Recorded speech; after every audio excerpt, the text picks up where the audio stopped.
In a number of spiritual paths, your deeper questions might find answers in a session in the pastor's study. You're looking for something more, so let's offer you something different.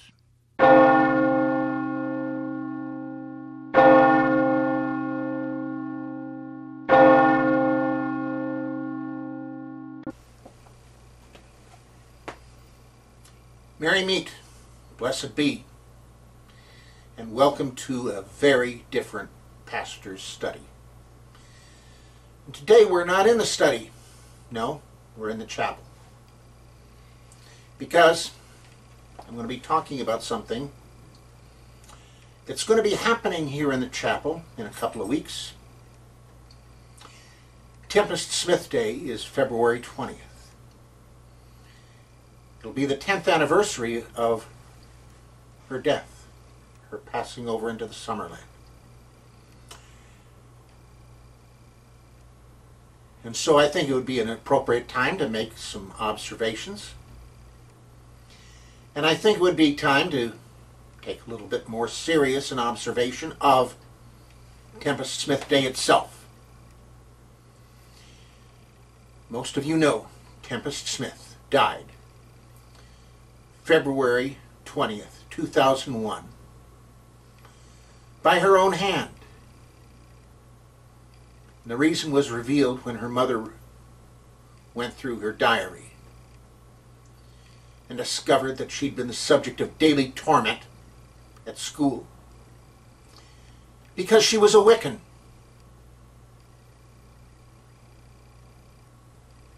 She'd be 22 today if she were still alive. I can only imagine what she would be accomplishing. Very much, I think, which would be very positive. She did have a lot going for her. She was very intelligent, wrote some beautiful poetry, played the flute, and her dog loved her. I remember reading that. The first indication that something was wrong was that her dog was behaving strangely.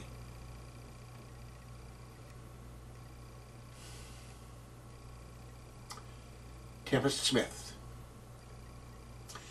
We've been hearing an awful lot about bullying in the news lately. And there are some other pictures on the Tempest Smith Foundation website.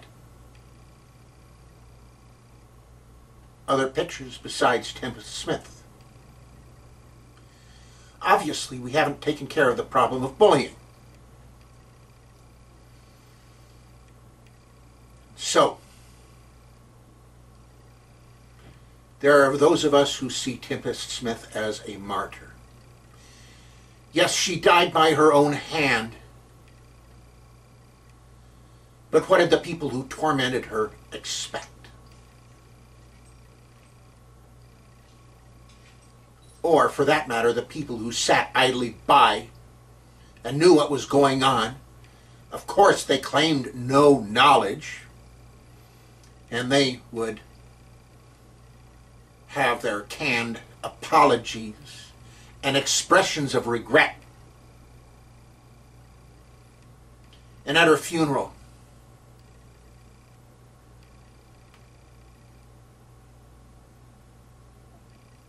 people wrote how sorry they were.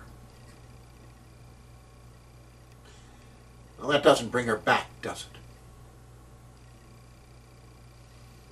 Okay.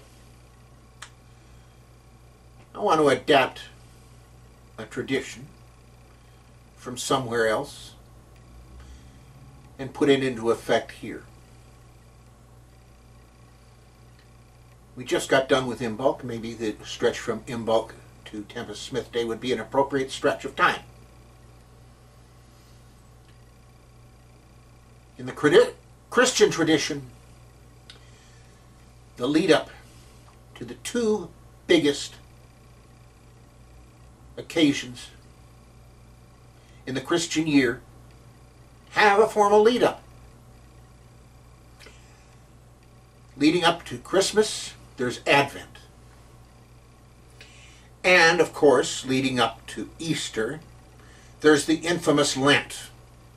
I call it infamous because it's probably the most misused and abused of all Christian traditions. Why do I say that? Ask any kid who grew up with Lent strictly enforced. It was 40 days of no candy. 40 days of you can't do this, you can't do that. No focus on what can you do for Lent. What can you do in a positive direction? My personal theory is that Lent and Advent are very nice for what you would call in astronautics mid-course corrections. A good time to take a look and see which way you're heading and if that's the way you really want to be heading. A good time for reflection. Not self-imposed self-punishment, some of which sometimes seems to verge on masochism. And then, of course, we got to talk about people talking out of both sides of their mouths. One of my favorite jokes was Mommy and Daddy telling Johnny, you know, Lent's coming up, what are you going to give up for Lent? He said, what do you mean? And, well, why don't you give up something for Lent? Like candy, for instance. Mommy and I are giving up drinking. And Johnny says, but you and Mommy had something to drink before dinner. And they said, that was sherry. We gave up hard liquor. And he says, okay, I'll give up hard candy. Yeah. Okay, so let's do a lead up. And what can we do for a lead up? Well, bullying is bullying is bullying, and Tempest Smith was a victim of bullying. It's that simple. And those of us who have been bullied know what it's all about. And know, I know I certainly remember that at that age, it was hard enough to think that next week was going to show up, much less growing up and actually finishing that seemingly endless climb to adulthood. I was fortunate. I had a plan. I was even more fortunate in being able to see that plan carried out and completed. And the plan was simple. And it worked. Very simple.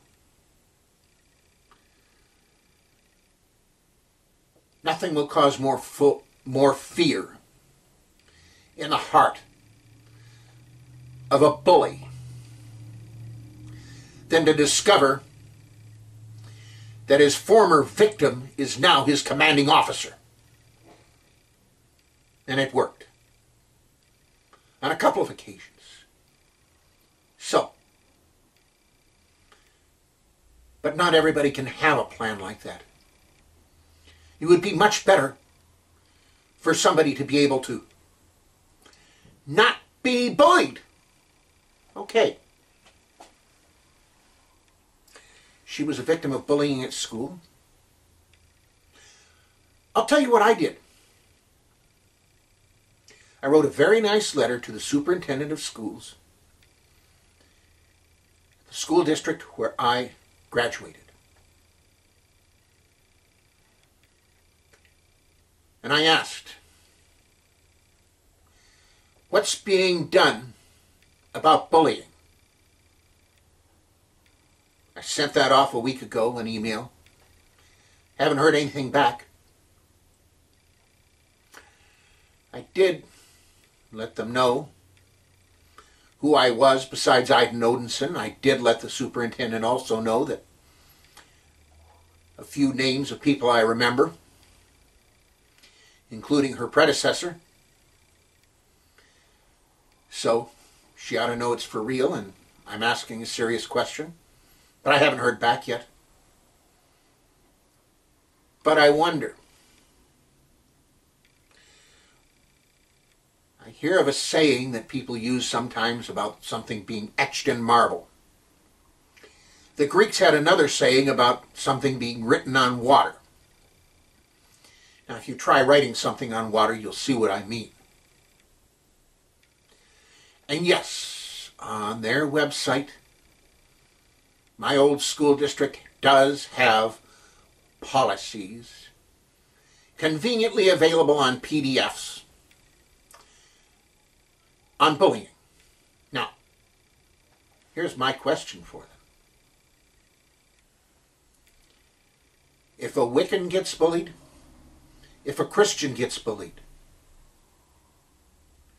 what happens to the bullies? Will the same thing happen to somebody who bullies a Christian happen to someone who bullies a Wiccan?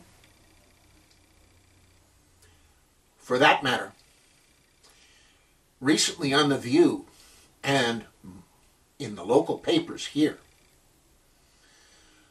a young man in Upper Darby got bullied, beaten up, and hanged on a fence using his jacket. No, he wasn't killed, but he thought he might be. For two reasons. Number one, he was from Africa, Liberia to be exact. And number two, he was small. And he said these guys, 7 of them are awaiting trial, ranging in age from, I understand, 14 to 17. He said he thought they were his friends. It was on The View.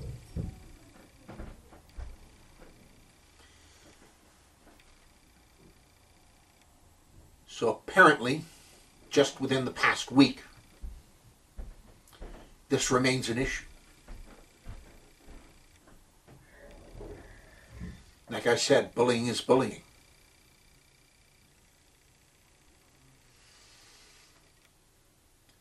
And on the 20th, you will find here a ritual, Mass for the Shutout, in her honor, Tempest Smith. In her honor, and for that matter, in the honor of every bullying victim.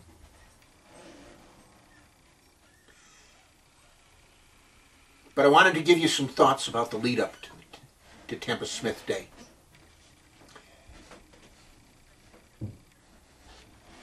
We need to be well behaved, needless to say.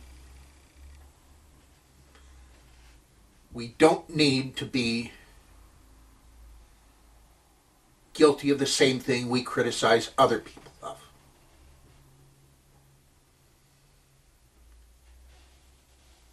But we have our rights. And everybody has a right to not be bullied. It's really that simple. I mightn't. Blessed be. Uriel's Gifts and The Secrets in Plain Sight are sponsored by the Temple of Gaia. At Temple of Gaia, we don't train you to our path. We show you how to find and pursue your own path. Above all, we tried to provide a great place to come together and to share. We're located in Collingdale, Pennsylvania, just outside of Philadelphia, and wherever cyberspace can be reached. To learn more, visit our website at templeofgaiainc.org or our meeting place in cyberspace at templeofgaia.ning.com. Thank you for coming. Feel free to return at any time. We intend to always have something for you here. Blessed be.